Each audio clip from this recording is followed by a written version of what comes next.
Magandang araw sa inyo. Ako pala si Nicasio Jr. Malantan, isang OFW. Tatrabaho ko sa Oman bilang isang food safety officer. Bali, 5 years na rin ako nagtatrabaho sa Oman. Actually, bakasyon ko lang ngayon eh. Around January 15, sana alis na ako nangyari itong aksidenteng to. Naglilinis ako ng kusina kasi magpapakain ako ng aso. Suddenly, talagang nadulas talaga ako at naitukod ko yung kamay ko. Itong joint na to, bumaliko.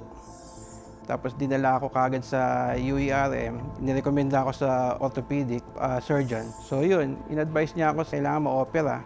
Ang ginawa ng orthopedic doctor, tinuwid niya, nilagay niya ng bakal. At yung bakal na yun, napaka-expensive.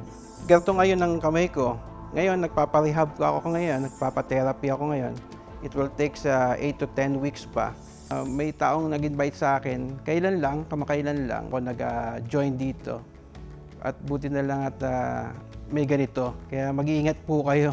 Kahit nasa bahay lang kayo, mga aksidente kayo.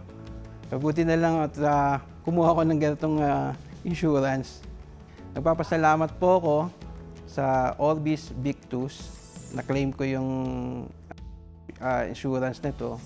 Muli po nagpapasalamat po ako sa Orbis Victus International at protektado po ako dahil sa nangyaring ganito at na-save ko yung mga savings ko.